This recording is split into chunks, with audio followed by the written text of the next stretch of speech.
Hello and welcome to the Veterans Voice. My name is Joe Armstrong. I'm the president of Vietnam Veterans of America, Chapter 1044, and I will be your host. With me today is my co-host, Jimmy Davis. Jimmy is the chapter representative for the Associates of the Vietnam Veterans of America.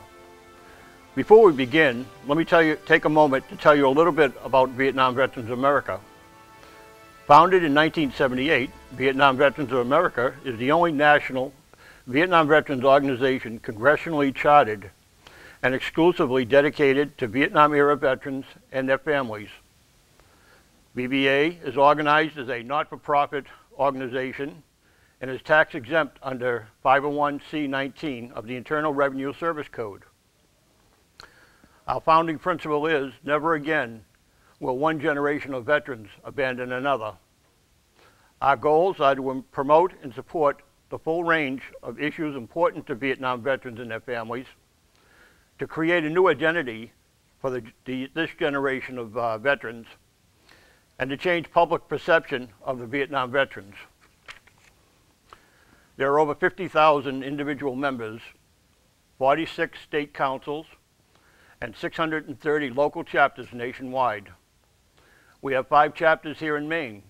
4 of them are located north of Augusta. Our chapter is located in Sanford. You're probably sitting there wondering what type of show this is going to be. It is our goal to help inform our veterans and their families, not just Vietnam veterans, but veterans and families of veterans from all wars and conflicts, on what services and benefits that are available to them. And from time to time, show videos of interest, as well as having guests come in and talk about their organizations and their interests. So Jimmy, we know you're the chapter representative for the Associates of Vietnam Veterans of America. What is AVVA? AVVA is a group of hardworking people who dedicated and carrying on through work that Vietnam Veterans of America has facilitated through communication with our members, general public. AVV is dedicated to aggressive advancement and realistic goals and integrity of the spirit and unity that reflects the community. It also is commitment to Vietnam Veterans of America and their families and communities. Great.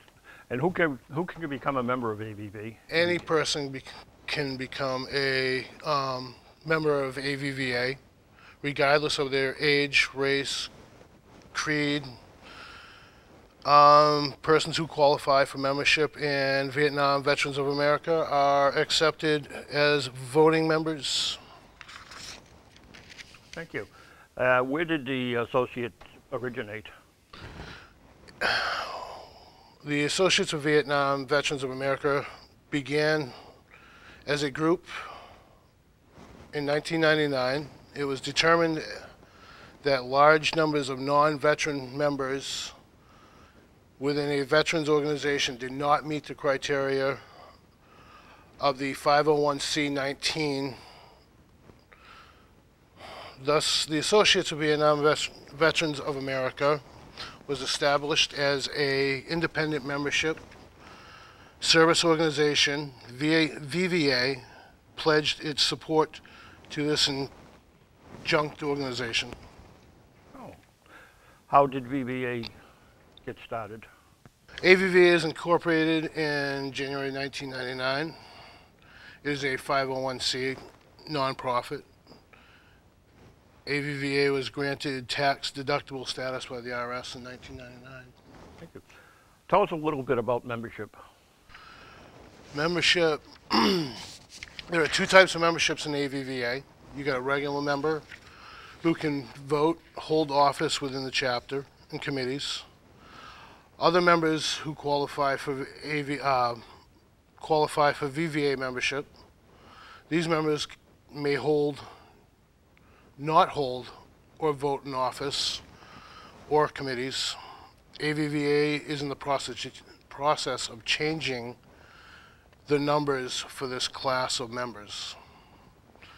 There are no limits to membership.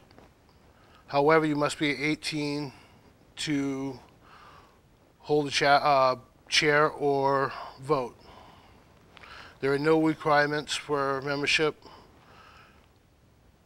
related to veterans or active duty membership, military persons. That's very interesting. And if somebody wanted to join, what does it cost to be a member? To be 1 year member, it's $20. For 3 years, it's $50. And for a lifetime, or depending on age, it's prorated to the age. So just about anybody could be a member. Anybody can be a member of ABBA. Where and when does ABBA meet? We meet once a month, the first Sunday of the month, at the Sanford Elks at 1:30. Okay, and if somebody wanted to join ABBA, how would they do that? If somebody wanted to join ABBA, they can contact me or Joe at our email addresses, or my phone number, 603-312-2979, and my email address is jimd16@comcast.net. Thank you, Jim. Thank you. Sounds like a very interesting organization. We're here today to explain a little bit about veteran service, what a veteran service officer is, and what you should expect from him or her. We'll also offer you some very important tips to consider should you decide to file a claim with the VA. If you're involved with the VA system at any level, no doubt you've heard about a veteran service officer. What exactly is a veteran service officer, people ask? Well, I'll try to keep the definition simple. A service officer's responsibility is to provide quality advocacy for all U.S. veterans, armed forces members, their dependents, and survivors through benefit counseling and programs, claims, and outreach services. You're probably sitting there asking yourself, okay, how does this affect me? It's really simple. Do you presently have a claim with the VA? Have you tried to update it? Do you have an ailment that qualifies for a disability and do not realize it? Do you know of a widow whose husband died from a qualified disability and does not know that her and her family may qualify for compensation? These are just a few questions and subjects that a service officer can answer and hopefully help with. Service officers can be found at most veterans organizations, such as the VFW, American Legion, AMVETS, DAV, or Veterans Outreach Centers. There are over 69 cancers and sicknesses that the VA will pay compensation for. The VA and some service officers will tell you that what I'm saying is not true, that there are only 14 cancers that the VA will pay compensation for, and they are AL amyloidosis, a rare disease caused when an abnormal protein amyloid enters tissues or organs. Chronic B-cell leukemias, a type of cancer which affects white blood cells. Chloracne, a similar acne-form disease, a skin condition that occurs soon after exposure to chemicals and looks like a common form of acne seen in teenagers. Diabetes mellitus type 2, a disease characterized by high blood sugar levels resulting from the body's inability to respond properly to the hormone insulin. Hodgkin's disease, a malignant lymphoma cancer characterized by progressive enlargement of the lymph nodes, liver, and spleen, and by progressive anemia. Ischemic heart disease, a disease characterized by reduced supply of blood to the heart and leads to chest pain. Multiple myeloma, a cancer of plasma cells, a type of white blood cell in the bone marrow.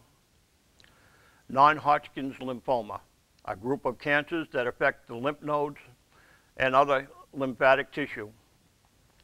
Parkinson's disease, a progressive disorder of the nervous system that affects muscle movement. Peripheral neuropathy, early onset, a nervous system condition that causes numbness, tingling, and motor weakness. Porphyria cutanea tarda, a disorder characterized by liver dysfunction and by thinning and blistering of the skin in sun-exposed areas.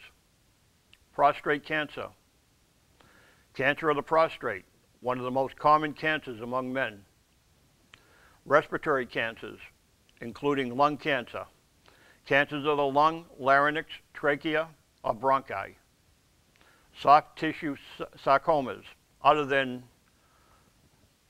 osteosarcoma, chondrosarcoma, Kaposi sarcoma, or mesothelioma, a group of different types of cancers in body tissues, such as most contribute to Agent Orange dioxins exposed received while serving in Vietnam. There was over 22.5 million gallons of Agent Orange sprayed during the war. And that does not take into consideration what was sprayed by hand, helicopter, or by the South Vietnamese Army. But few veterans and their families know this. It has become a nice secret, silently killing veterans. They don't know why they're sick. Over 3.2 million served in country, yet fewer than 1 million of us are alive since the war. I'm not sure if you're aware of it or not, but Vietnam veterans are dying in appalling numbers every day. The current estimate is from 300 to 350 a day. Okay, so you feel that you qualify for an illness or service-connected injury that you would like to file a claim for. My advice to you, do not, and I repeat, do not go it alone. Contact a veteran service officer from one of the organizations that I have mentioned. Let them file the claim for you. They are professionals and they know how to file a proper claim. Speaking of claims, I'd like to talk to you about filing a claim with the VA and offer some pointers that you should consider before filing your claim. Gather all military, private, and VA medical records. Make a Privacy Act request at your VA regional office. They have a copy of your military medical records. Request a copy of your military personnel records to include all restricted counseling statements and evaluation reports. Obtain all medical records that are already within the VA system. Obtaining medical records that are already within the VA system can be achieved by faxing or mailing a written request providing a release of information form to the VA records section. Go to your civilian doctor. Have him or her perform a C&P, compensation and pension exam. Download a copy of this exam from the VA website to take with you. Get statements from all private doctors and other medical providers. Have them state what your problems are, how they could be service connected. Get more than one doctor to say the same thing in writing. Okay, so what should you tell the doctor to write in the letter? The psychiatrist or doctor should open the letter by talking about how long he or she has known you and the type of treatment he or she has provided for you. Doctors should also discuss their qualifications and credentials. A doctor who specializes in the type of disability you suffer from, such as a psychiatrist, can have more influence on the VA than a doctor who is unfamiliar with your type of condition. The doctor should talk about any test you've been given and what the test results have been and what type of treatment you're receiving. It's important that the doctor list the medical records used to develop the opinion so that the VA will give the opinion more weight. The doctor should note that when your condition began, what your symptoms are, how severe your condition is, and your prognosis, meaning whether your condition can be expected to improve. The doctor should discuss any events or incidents that occurred while you were in the service that may have caused or worsened your current disability. The main point of the letter will be for the doctor to explain if they believe your current disability was caused by your military service. It helps if the doctor can use legal language such as likely as not, or more likely than not. For example, your doctor could say, it's more likely than not that the veteran's combat experience caused his or her condition of post-traumatic stress disorder. But any statements supporting a linkage between an incident in the military service and your current condition will be helpful. Doctors should also mention that they have reviewed your VA claims file so that their opinion will be given more weight. For doctors writing the opinion, they do not specialize in your type of disability. Ask them to include part of their curriculum vitae, that's a fancy word for resume, that demonstrates their expertise with your type of disability. This is important because the VA will give more weight to a doctor's opinion if they are familiar with your type of disability. Get statements from anyone who knows you and your issues. Write your own statement as well. Have these individuals state how the problems affect you. Example, it's hard to bend over or squat or hear, etc. This includes your wife, children, parents, co-workers, even the guy and gal walking along the street. If you've been going to the VA center, get their records. They are independent of the VA medical system, also known as CAPRI. So you need to get a statement, a copy of your provider's notes, or both from the treating social worker.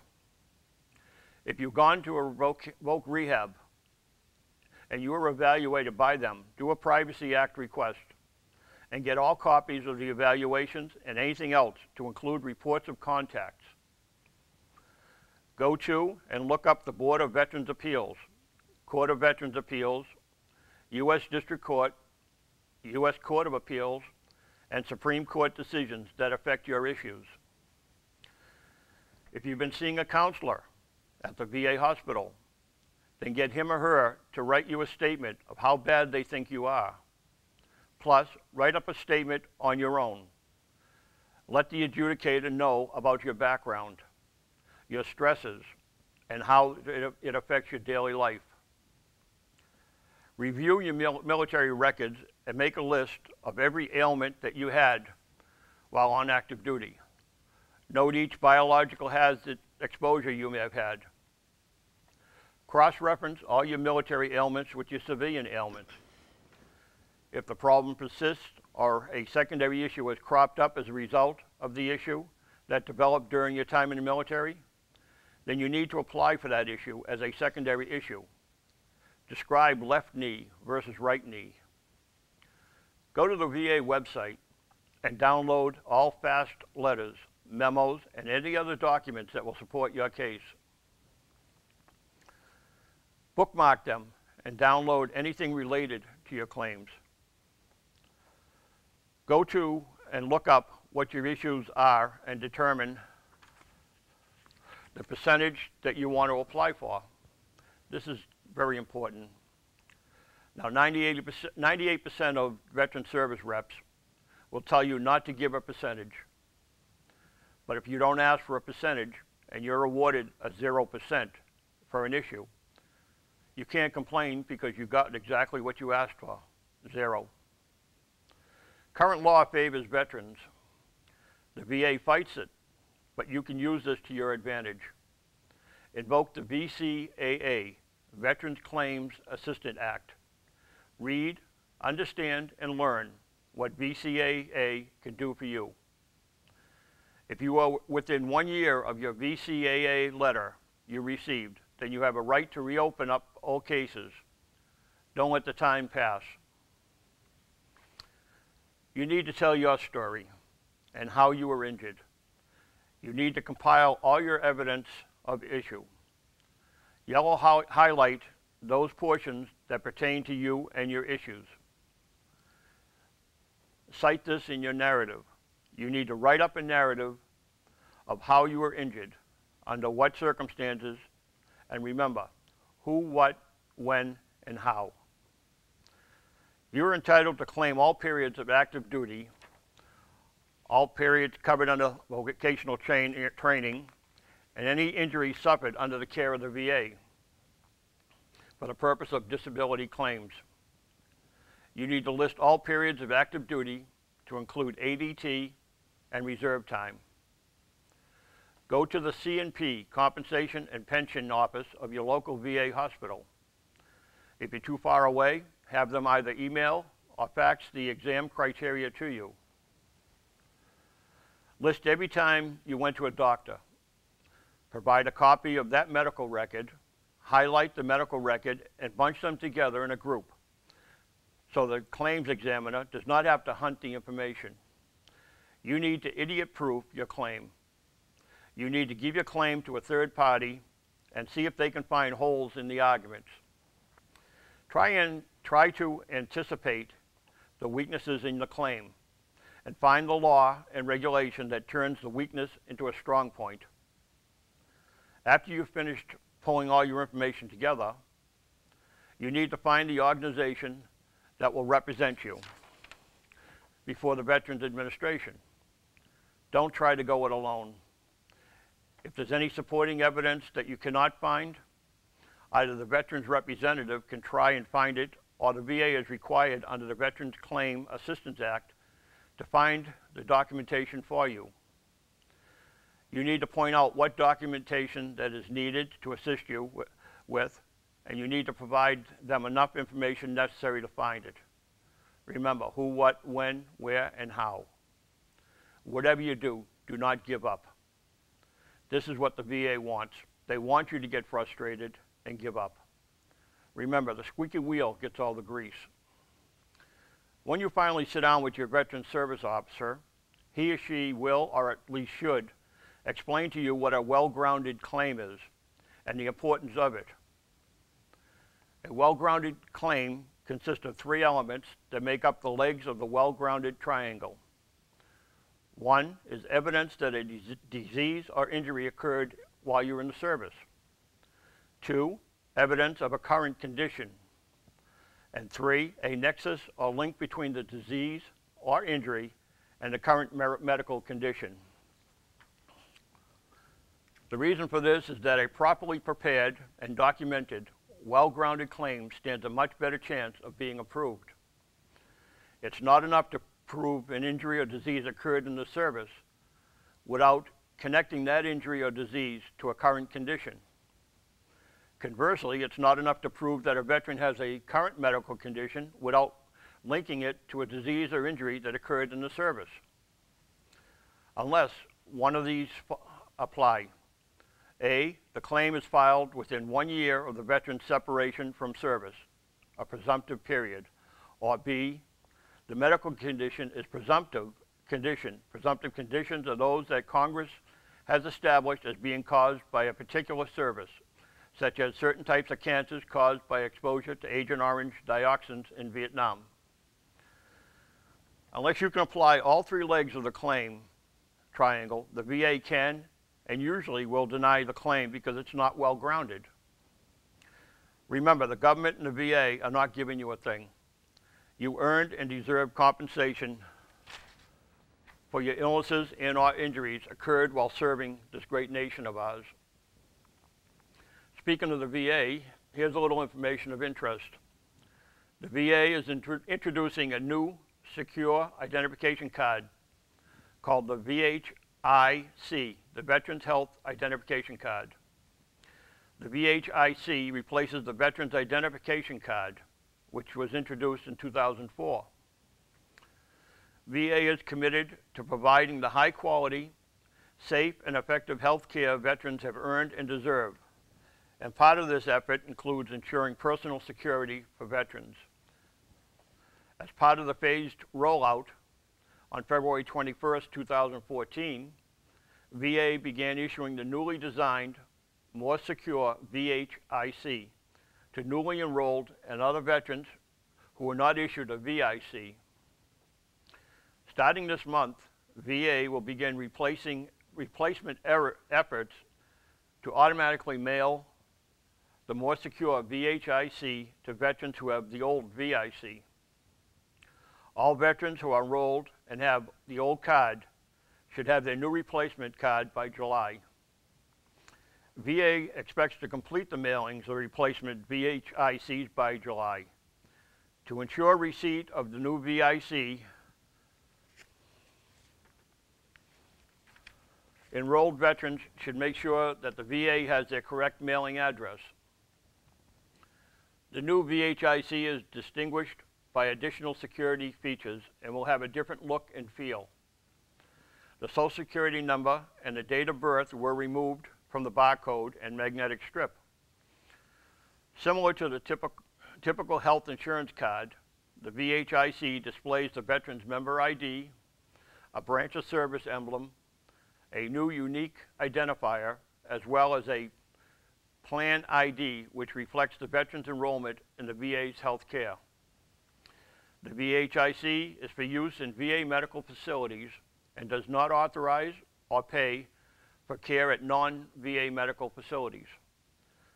Veterans can continue to use the current VIC card until their new VHIC is received, as the VA healthcare applications have been enhanced to read both new VHIC as well as the old card. VA recommends veterans safeguard their VIC as they would a credit card, and cut up or shred the card once it is replaced with the new VIC.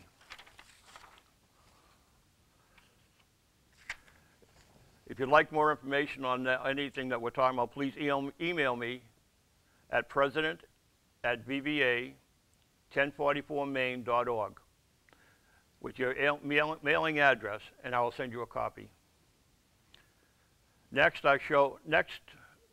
Our next show, we will discuss what to do and what not to do after you file a claim. But before we close, I'd like to tell you a little bit about some upcoming events that we have coming up this year.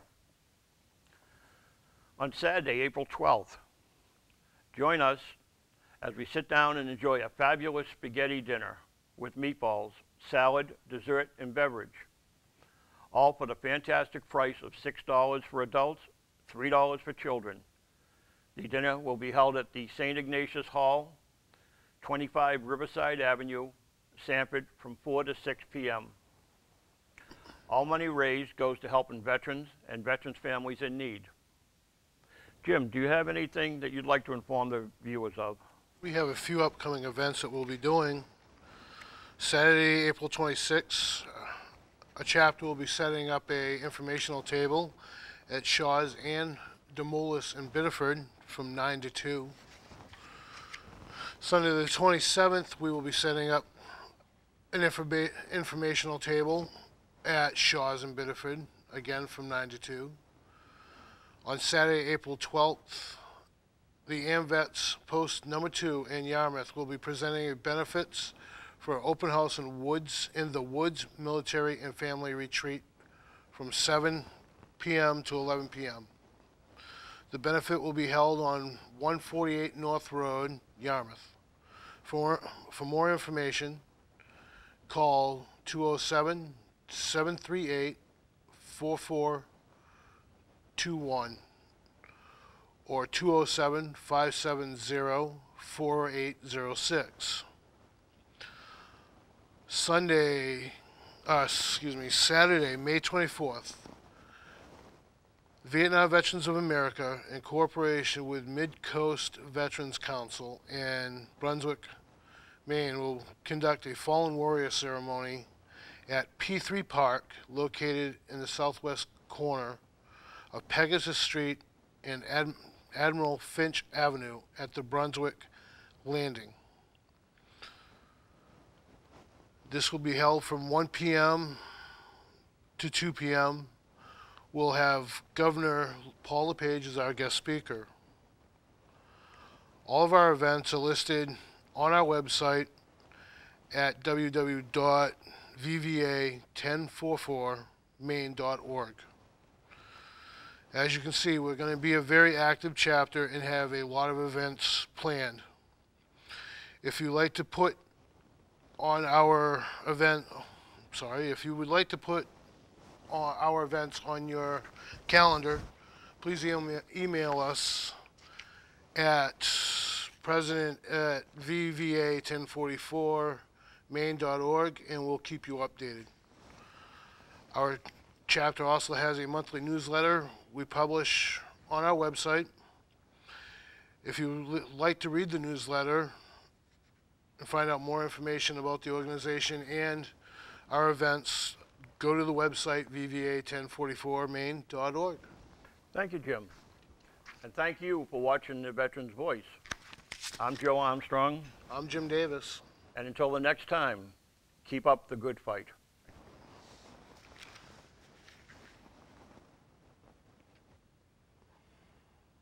Joe? Yes. Can you do that little closed piece again, because I didn't switch in time for Jim's shot, and then we'll just piece them together afterwards. All right, just the closing part? The closed part, right? After Jim got done, we went back to you, Okay, and you just closed. So we're going to be tight on you again, and you can do the close. okay. Whenever you're ready. All set. Thank you, Jim. And thank you for watching The Veteran's Voice. I'm Joe Armstrong. I'm Jim Davis. Until next time, keep up the good fight.